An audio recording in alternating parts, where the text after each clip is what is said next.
అదే RTV app వార్తల్ని క్షణాల్లో చదివే అవకాశం ఉంటుంది. ఒక న్యూస్ పేపర్, ఒక టెలివిజన్ ఛానల్ మీ చేతుల్లో ఎప్పుడూ ఉంటాయి. డివైడ్ అండ్ రూల్ పాలసీయే కాంగ్రెస్ది అని నిన్ననే అన్న ఒక ఇంటర్వ్యూలో చెప్పడం మీరు చూశారు.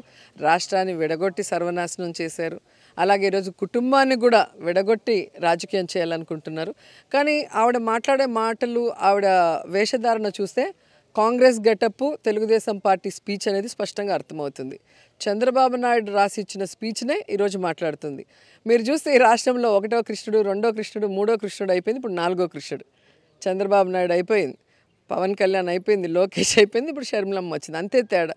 ప్రజలు నవ్వుకుంటున్నారు తప్ప ఎవరు సీరియస్గా తీసుకోలేదు. ఎందుకంటే ఈ రాష్ట్రాన్ని, బలమైన రాష్ట్రాన్ని ముక్కలు చేసింది రాజశేఖర రెడ్డి మరణం తర్వాత కాంగ్రెస్ పార్టీ.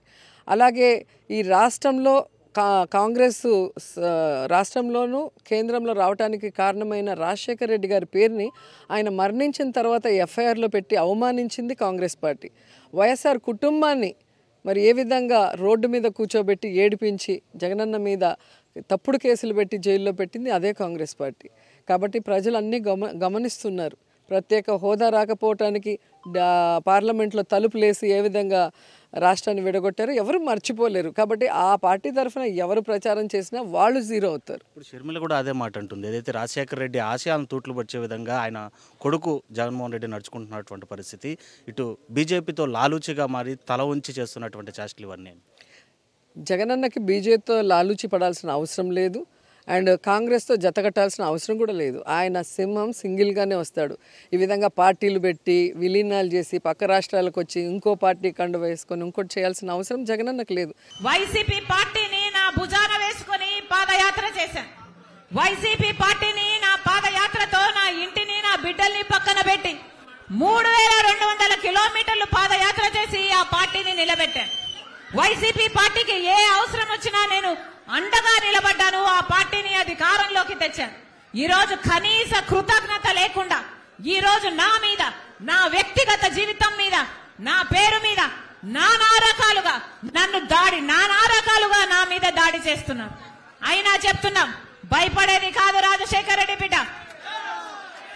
పులి కడుపున పులే పుడుతుంది. నా ఒంట్లో ప్రవహిస్తున్నది రాజశేఖర రెడ్డి రక్తం. వైఎస్ షర్మిల రెడ్డి ఇక్కడ. నా గుండెలో నిజాయితీ ఉంది. ఆంధ్ర రాష్ట్ర ప్రజలకు అన్యాయం జరుగుతుంది కాబట్టి ఇప్పుడున్న ప్రభుత్వమైన ప్రతిపక్షమైన ఆంధ్ర రాష్ట్ర ప్రజలను గాలి కొదిలేసింది కాబట్టి మళ్ళీ స్పెషల్ స్టేటస్ రావాలని, పోలవరం కావాలని, మనకు రాజధాని కావాలని, మన బిడ్డలకు ఉద్యోగాలు రావాలని, రైతులకు రుణమాఫీ జరగాలని, మన రాష్ట్రం మళ్ళీ అభివృద్ధి చెందాలని రాజశేఖర రెడ్డి బిడ్డ ఈ బాధ్యత, ఈ భారాన్ని భుజాన వేసుకొని నా పుట్టింటికి, ఎక్కడైతే నేను పుట్టానో రాజశేఖర రెడ్డి బిడ్డ తన పుట్టింటికి వచ్చి ఇక్కడ రాజకీయాలు చేస్తుంది తప్ప రాజశేఖర రెడ్డి బిడ్డ మరి ఏమిటో కాదు, రాజశేఖర రెడ్డి రక్తం అని మీరు గుర్తుపెట్టుకోవాలి. నా మీద ఎన్ని దాడులు చేసినా పర్వాలేదు, ఎన్ని అటాక్స్ చేసినా పర్వాలేదు, నన్ను ఎంత కించపరిచినా పర్వాలేదు, రాష్ట్ర ప్రజలకు న్యాయం జరగాలి. ఎంత త్యాగానికైనా, ఏ పోరాటానికైనా నేను సిద్ధం. మీరు రెడీయా? నేను రెడీ. మీరు రెడీయా?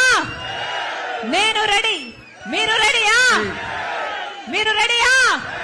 మీరు రెడీయా? మరిన్ని వీడియోస్ కోసం ఛానల్ ని సబ్స్క్రైబ్ చేయండి. లేటెస్ట్ అప్డేట్స్ కోసం వాట్సాప్ ఛానల్ ని ఫాలో చేయండి. అండ్ లింక్ డిస్క్రిప్షన్ లో ఉంది.